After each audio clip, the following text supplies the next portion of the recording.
கோவத்த தணிக்கிறதுக்கு மலர் மருந்து இருக்குதான்னு கேட்குறீங்க. ரொம்ப அருமையான ஒரு ஒரு மருந்து இருக்குது. இப்ப நம்ம வந்துட்டு கோவம்னு சொன்னா, சாதாரணமா குடும்பத்தில வந்துட்டு என்ன பண்ணுவோம்? ஏதோ ஒரு கோவம் வருது. உடனே என்ன பண்ணுவாங்க? கையில இருக்கிற என்ன வச்சிருந்தாலும் அப்படியே எரிஞ்சிருவாங்க. இதுவாங்க. ஏதோ யோசிக்க மாட்டாங்க. கண்ட்ரோலே பண்ண முடியாத அளவுக்கு ஒரு கோவம். பயங்கரமான கோவம். இந்த மாதிரி கோவமெல்லாம் வர்றவங்களுக்கு செர்ரி ப்ளம் அப்படின்னு ஒரு மலர் மருந்து இருக்குது. அது சாப்பிட்டோம்னா, உடனே மனச அமைதிப்படுத்திரும். அந்த கோவம் வராது. அது மாத்திரம் இல்ல. இது கோவத்த மாத்திரம் தான் கண்ட்ரோல் பண்ணுமா? அப்படின்னா, கோவத்த மாத்திரம் இல்ல.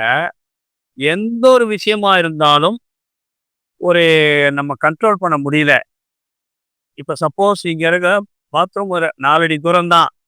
யூரின் வருது. அதுவும் 4 அடி தூரம் போறதுக்கு முன்னே குறிப்பிட்டா யூரின் வந்துரும் அப்படின்னா, அதுவும் கண்ட்ரோல் இல்லாத இந்த கோவம்னு சொல்லும்போது, அது நம்ம கண்ட்ரோல் இல்ல. அந்த அதே கண்ட்ரோல் இல்லாததுக்கு எதுவாக இருந்தாலும் இது செரிப்பான் உதவி செய்யும். அதுக்கும் உதவி செய்யும். இன்னும் ஒரு சிலருக்கு கோவம் எதுவும் இல்ல. ஏதோ ஒண்ணு அவங்க மனசுல நெனச்சுக்கிட்டு, தற்கொலை பண்ணி செத்துடலாமா அப்படின்னு நெனைப்பாங்க. அந்த மாதிரி நபருக்கும் இந்த செரிப்பழம் குடுத்தோம்னா 2டே 2 நிமிஷத்துல தற்கொலை தற்கொலை பண்ணக்கூடிய உணர்வே மாறிடும். எத்தனையோ பேரு என்கிட்ட சொல்லியிருக்காங்க. 2 நிமிஷத்துல மாறும்.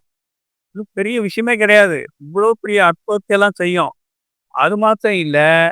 இந்த கோ இந்த பெட் வெட்டிங் போயிடுறாங்க சிலரு. பசங்க, பெரியவங்க கூட போறாங்க. அவங்களுக்கும் இந்த செர்ரி பழம் குடுத்தோம்னா, அந்த கண்ட்ரோலுக்கு கொண்டாந்துரும். சபலம்ன்னு ஒண்ணு இருக்குது. யாராவது பார்த்தா ஒரு சபலம் வருது. அந்த சபலத்திலிருந்தும் நம்ம வெளிய வரணும்னாலும் இந்த செர்ரி பழம் உதவும். கோபம், சபலம் anything which is not in our control. அது எல்லாத்துக்குமே இந்த செர்ரி பழம் உதவும்.